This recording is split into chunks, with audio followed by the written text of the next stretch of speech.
हजारोंच्या संख्येनं हिंदू जनसेवक सागर देशमुख यांचा वाढदिवस उत्साहात साजरा करण्यात आला। 21 जून 2025ला राजीव नगरला अभिष्टचिंतन सोहळ्याचं आयोजन करण्यात आलं होतं। यावेळी कार्यक्रमाच्या सुरुवातीला हिंदू धर्म प्रार्थना करण्यात आली। व्यासपीठावर प्रमुख अतिथी म्हणून शिवसेनेचे नेते सुनील बागुल, बाळासाहेब पाठक, दिनकर अण्णा पाटील, मामा रजवाडे, अजय बागुल, भक्तिचरणदास महाराज, योगी अश्विनीनाथ महाराज, संदीप तोंडे, सचिन मराठे, रामसिंग बावरी उपस्थित होते। सुनील बागुल यांनी सागर देशमुख हा तरुण हिंदू धर्मजागृतीसाठी सतत प्रयत्नशील असतो। निस्वार्थपणे राजीवनगर परिसरात विविध सांस्कृतिक धार्मिक कार्यक्रम आयोजन करत असतात। त्याला काही लोकांनी त्रास दिला, परंतु मी स्वतः आणि बाळासाहेब पाठक खंबीरपणे त्याच्या पाठीशी उभे राहिलो आहोत। त्यामुळे समोरच्या व्यक्तीला काही करता आले नाही। हिंदू धर्मासाठी अहोरात्र काम करत असताना राजीवनगर परिसरातील असंख्य नागरिक आज सागरला आशीर्वाद देण्यासाठी उपस्थित असल्याचं त्यांनी यावेळी सांगितलं। सागरदादा देशमुख यांच्या वाढदिवसाच्या निमित्तानं त्यांना शुभेच्छा देण्यासाठी नाशिक शहरातील सामाजिक, राजकीय, औद्योगिक, शैक्षणिक विविध क्षेत्रातील मान्यवरांनी हजेरी लावली होती। त्याचा संदीप प्रकाश आणि त्याचा प्रकाश आजही संपूर्ण जगभर फिरतो तो राजे शिव छत्रपती।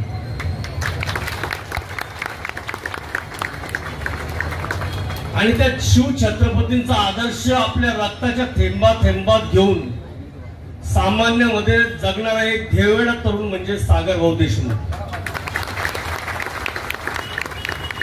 अण्णाजी याचे दुसरे शब्द प्रखरपणे हिंदुत्वाची भूमिका या महाराष्ट्रामध्ये घेतलेले मी 3 माणसं पाहिले। आदरणीय वंदनीय शिवसेना प्रमुख बाळासाहेब ठाकरे जरी गेलं तर ज्या वस्त्या आहेत अशा वस्त्यांच्या शेजारी सागर असा छाती टोकपणे सांगतो, हो मी हिंदुत्ववादी संघटनेचा आहे। अर्ध्याच किलोमीटरवर आहे सगळे प्रॉब्लेम, पण त्यांना माहिती आहे तिथं एक असा कट्टर हिंदुत्ववादी माणूस आहे का त्याला पहिल्यांदा त्याच्या समोर जावं लागेल आणि मग बाकीच्यांच्या समोर जावं लागेल। सागर, निश्चितच आम्ही तुझ्या बरोबर आहे। तुमच्या सर्वांच्या वतीने शुभेच्छा देतो आणि 4 महिन्यांनी 6 महिन्यांनी होणाऱ्या निवडणुकीमध्ये आपण सगळे त्याच्या पाठीशी उभं राहू एवढा शब्द देतो। जय हिंद, जय महाराष्ट्र।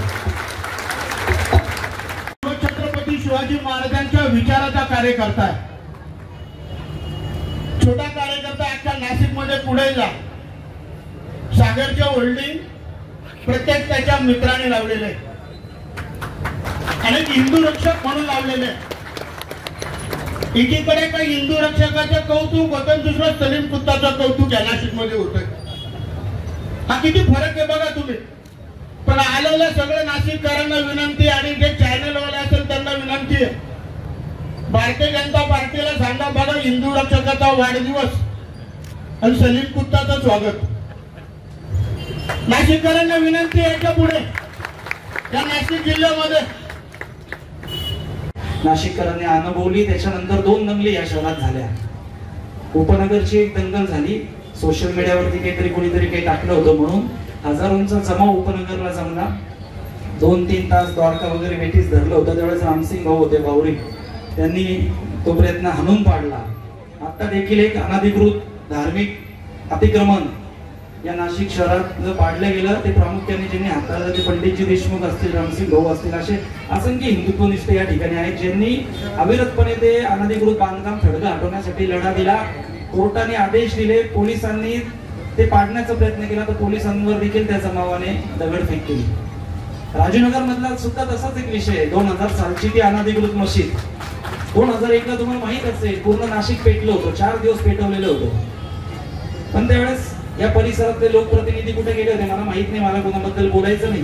पण 2001 सालापासूनचा प्रलंबित प्रश्न केंद्रात, राज्यात, शहरात सत्ता असताना यांनी का हाताळला? वेद न्यूज साठी प्रतिनिधी चंदन खरे, राजीवनगर।